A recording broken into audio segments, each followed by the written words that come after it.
d'une équation, enfin, tout un type d'équation et résoudre les types. Quel était le résultat?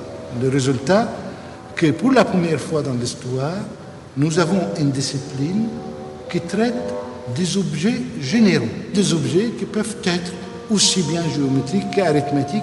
Or, ceci a offert aux mathématiques, à l'ensemble des mathématiques, des possibilités qui n'ont jamais existé auparavant. Aussitôt élaborée, l'algèbre sera réinvestie dans d'autres domaines mathématiques, comme l'arithmétique ou la géométrie, contribuant à résoudre les problèmes jusque-là difficiles et inaugurant à partir de là de nouveaux territoires théoriques. Dans la chaîne des maîtres, dont beaucoup restent encore pour nous simplement des noms, car on n'a pas retrouvé leurs œuvres, il nous faut citer l'un des plus grands, Ibn al-Haytham. Celui qu'on surnommera le second Ptolémée est né à Bassora et fut actif dans la première moitié du XIe siècle. Mathématicien, physicien, astronome, il jouit d'une réputation universelle. Sous son nom latinisé, Al-Hazen, il sera célèbre chez les savants médiévaux, grâce aux versions latines de ses œuvres, en particulier son monumental ouvrage d'optique. Si Al-Khwarizmi est un début, Ibn al-Haytham est d'une certaine manière un achèvement dans l'ensemble des choses. Ibn al-Haytham, chaque fois qu'il touchait quelque chose, il accomplissait une révolution. Je prends l'exemple de l'optique. C'est le premier qui refuse la tradition hellénistique de l'optique comme une théorie de la lumière, de la propagation et de la diffusion de la lumière, et une théorie de la vision. Ces deux branches étaient confondues dans l'optique grecque. Donc lui, il sépare. L'acte de séparation concret est simple. C'est que la lumière ne sort plus de l'œil pour éclairer les objets. Non, la lumière vient de l'extérieur, n'est-ce pas, dans l'œil. Or, cette séparation a été accomplie grâce à des choses. La première, que désormais, en optique, quelle qu'elle soit la branche, il faut que ça soit géométrisé. Deuxièmement, en optique, il y a une preuve, l'expérimentation est une preuve nécessaire qu'il faut accomplir quand on travaille en optique. Étudier les miroirs ardents, c'est les concevoir et les fabriquer afin de faire converger les rayons du soleil en un point donné. Selon une légende tenace, Archimède aurait élaboré un tel dispositif qui fut utilisé lors de la bataille de Syracuse pour incendier la flotte ennemie. Reprenant et perfectionnant certains auteurs grecs qui prétendaient pouvoir reproduire l'exploit d'Archimède, les savants arabes affrontent des problèmes à la fois théoriques et expérimentaux, comme la propagation de la lumière, la forme et la dimension des miroirs, la réflexion des rayons et les moyens de les faire converger. Ibn al-Haytham fait franchir des étapes décisives à toute l'optique en général. Il faudra attendre Kepler, 6 siècles plus tard, pour retrouver des avancées comparables.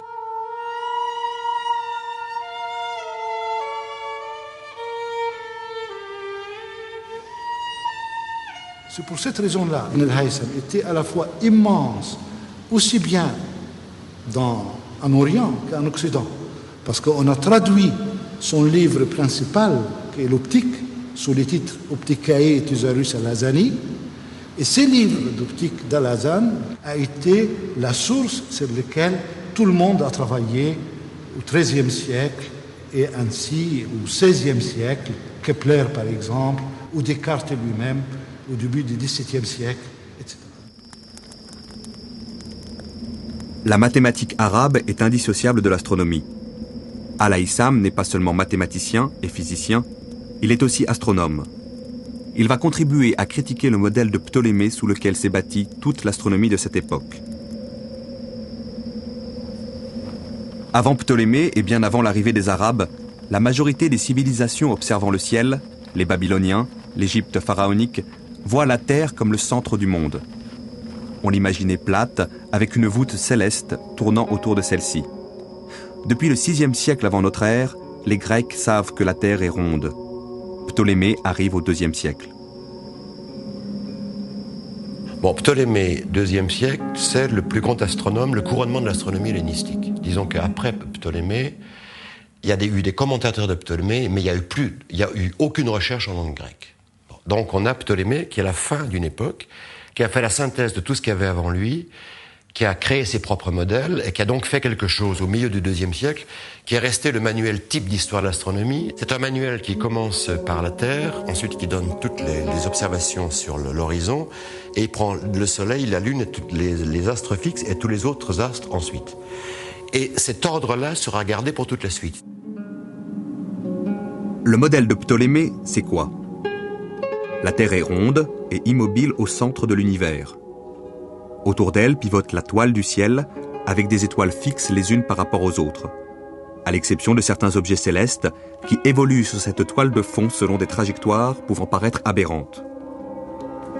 Nous savons aujourd'hui que la Lune, Mercure, Vénus, le Soleil, Mars, Jupiter et Saturne, que les anciens appelaient les 7 planètes, composent en fait avec la Terre un système mobile dont le centre est le Soleil, et non la Terre. Leurs trajectoires ne suivent donc pas exactement la rotation de la voûte céleste, telle que la voyaient les Grecs. Les Arabes vont reprendre l'héritage de Ptolémée qui avait commencé à expliquer ces trajectoires aberrantes en élaborant un premier modèle géométrique. Des cercles emboîtés tournent autour de la Terre, auxquels on adjoint des cercles dont le centre n'est pas celui de la Terre, les excentriques, ainsi que des petits cercles dont le centre lui-même est mobile, les épicycles.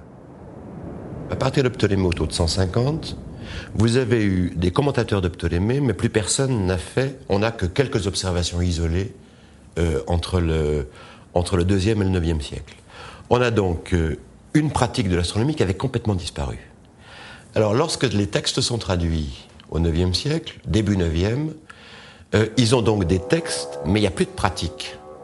Il faut donc retrouver comment se fait une pratique. L'Almageste est traduit en 825-826. Dès 827, il y a 2 observatoires créés, un à Bagdad, un à Damas. Et celui de Damas est avec un plan d'observation continue sur un an du Soleil et de la Lune. En astronomie hellénistique, il n'y a pas d'observation continue. Et lorsqu'on prend les observations de Ptolémée, ce sont toutes des observations qui sont ponctuelles. Là, on a des observations continues, et lorsqu'on dit que les observations continues datent de la fin 16e avec Tycho Brahe, je regrette, ça date du 827 à Damas. Les Arabes s'aperçoivent que le modèle de Ptolémée n'explique pas tout. Il va falloir rajouter et rajouter des cercles qui rendent ce modèle incroyablement complexe, sans pour autant tout expliquer. D'autant plus que les Arabes, pratiquant l'observation astronomique sur des échelles et des durées encore jamais égalées, détectent de plus en plus d'incohérences dans le modèle de Ptolémée. Mais le modèle géométrique mis au point par les Arabes permet de prédire par exemple où sera la planète Mars le 5 mars à telle heure.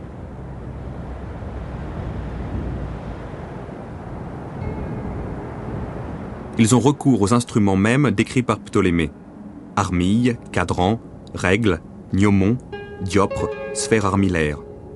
Ils ont l'avantage sur Ptolémée de pouvoir mobiliser sur injonction califale des dizaines voire des centaines de chercheurs pendant des semaines, des mois entiers, pour comparer leurs observations sur un très vaste territoire. C'est ainsi que plusieurs siècles avant Tycho Brahe, astronome européen de la Renaissance, les Arabes mettent au point des sextants géants, capables de mesurer la hauteur du Soleil sur l'horizon ou bien sa distance au zénith. Nous pouvons voir un exemple encore debout des sextants arabes dans l'observatoire de Samarcande, construit plus tard selon le même modèle. Il est constitué d'un quart de cercle d'un diamètre de 40 mètres. Ce quart de cercle est situé dans une construction fermée, percée d'un trou où passent les rayons du soleil. Il est composé d'une double rampe de cuivre, graduée de plusieurs dizaines de mètres de long. L'espace entre chaque graduation, soit 35 cm, correspond à 1 degré. Pour lire l'angle du soleil par rapport à l'horizon, il suffisait de trouver le centre de la tache lumineuse sur le cuivre, formée par le rayon du soleil passant par le trou, au sommet de cet observatoire.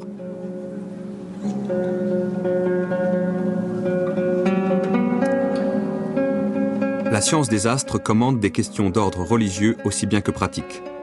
L'heure des prières, la direction locale de la Mecque, l'apparition du croissant lunaire indiquant le début du mois de jeûne de Ramadan, mais aussi l'orientation en mer, le calcul de la position d'un lieu. On voit apparaître en Égypte au XIIIe siècle de nouvelles fonctions telles que celle du muwaqit, astronome chargé de réglementer les heures des prières, ainsi que celle du mikati, chargé au sens large de la mesure du temps, sans lien direct avec une institution religieuse. Mais l'astronomie continue de se poser aussi des problèmes purement théoriques. La question pratique posée est immédiatement dépassée et qu'on a des études théoriques immédiatement qui n'ont plus aucune application pratique, qui sont simplement par un jeu de recherche. Et par exemple, Thabit N'Kora, il prend toutes les orientations possibles de plans. Et il se demande comment arriver à calculer les lignes d'heure sur ces plans, et il fait une étude exhaustive là-dessus. Ça n'a aucun intérêt du point de vue pratique. Quelqu'un qui lui a dit, écoute, moi ce que je veux savoir, c'est où sera l'heure de la prière. Mais il dit, oh, bah, écoute, tu te débrouilles. C'est-à-dire qu'en gros, on a un traité de gnomonique, qui est un traité qui n'a plus aucun intérêt pratique, qui n'a plus que l'intérêt de la recherche. La recherche théorique progresse donc en même temps que s'accroît la durée et l'échelle des observations. Le problème de la visibilité du croissant lunaire, le soir du 29e ou du 30e jour, va provoquer un sérieux ébranlement dans la perfection du modèle de Ptolémée. C'est le problème le plus compliqué de l'astronomie ancienne, car un nombre incroyable de paramètres rentre en jeu. En suivant à la lettre le modèle de Ptolémée, on devrait observer une variation du diamètre de la Lune. Or, bien sûr, les Arabes savaient à l'époque que c'était faux grâce à leurs observations. En étudiant cette question, les Arabes s'aperçoivent donc que le modèle de Ptolémée ne marche pas.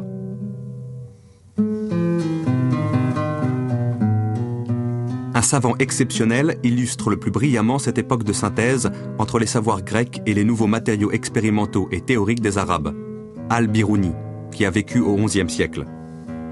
Maîtrisant le persan, l'arabe et le sanskrit, il est l'auteur de 180 ouvrages, dont 35 en astronomie pure. Dans son Kanum al-Mazoudi, il réunit dans le cadre théorique fixé par Ptolémée toutes les données grecques, persanes, indiennes et arabes connues qu'il ordonne, mathématise et reformule. Mais alors, dans un autre coin, ça c'était le Caire, autour du première moitié du XIe siècle, vous avez Ibn Haytham, qui est mort après 1040 à peu près. Bon. Mais alors, ce qu'il y a, c'est qu'Ibn Haytham, lui, n'était pas un observateur. Mais c'était quelqu'un qui avait un mathématicien exceptionnel, un physicien exceptionnel, et qui prend simplement les travaux d'astronomie qui ont été faits jusque-là, et il fait un petit traité qui s'appelle les doutes sur Ptolémée. Et il reprend Ptolémée en fonction de tous les travaux antérieurs, sur les 2 siècles précédents, en langue arabe.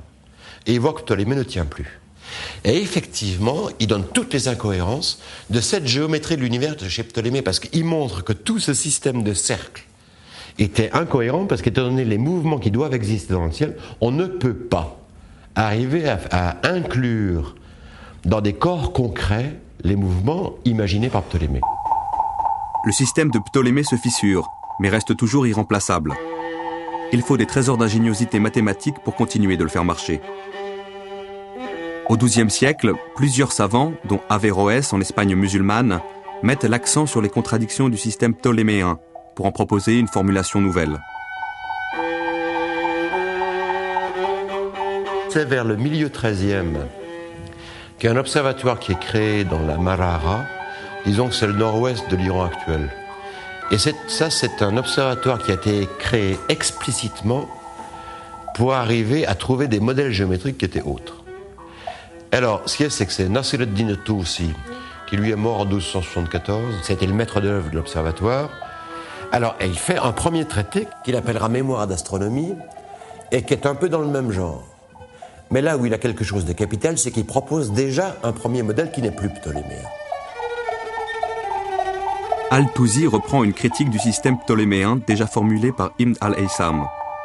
On observe dans le ciel des mouvements de va-et-vient que décrivent certains astres, et qu'il est impossible d'expliquer par de simples mouvements circulaires, si complexes que soit le modèle. Il prend un grand cercle, un cercle de rayon R sur 2, moitié, il fait rouler le premier sans glissement, à l'intérieur du premier, et chaque point du petit cercle qui roule a comme lieu géométrique un diamètre du grand cercle. Et il le démontre. Si bien que ça lui permet d'intégrer dans les modèles de Ptolémée un système de 2 sphères qui roulent l'une dans l'autre et qui donnent un mouvement alternatif. Et on en arrive à Ibn Shater, qui est la fin 14e, et il prend des systèmes d'épicycles multiples. Et tout peut être calculé en termes de mouvements circulaires uniformes. Donc on peut faire une maquette de l'univers. Et d'une certaine façon, Ibn Shater, en 1372, réalise bien mieux que Ptolémée lui-même le programme que Ptolémée avait donné au IIe siècle. D'une certaine façon, c'est la perfection du géocentrisme avec la physique ancienne, où la Terre est au centre du monde et tout tourne de façon parfaitement uniforme autour d'elle, avec des compositions de cercles où tous les mouvements sont centrés sur la Terre. Et ce qui est très intéressant dans le cas, c'est que si vous voulez, toute la géométrie de l'univers telle qu'elle a été faite par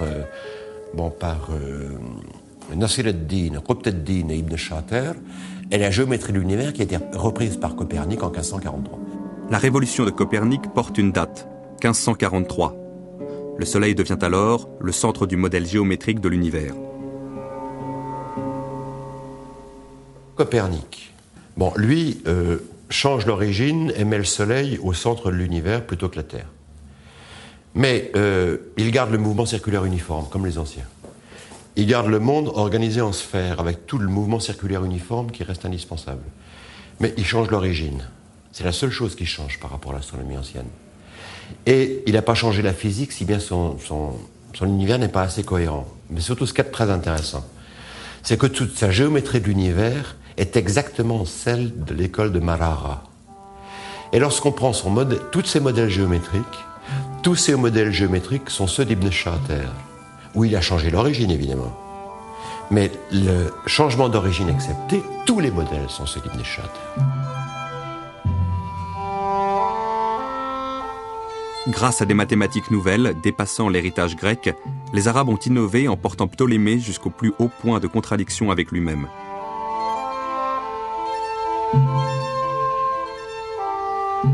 C'est par là qu'ils ont préparé la révolution copernicienne et frayé la voie à la renaissance scientifique de l'Europe.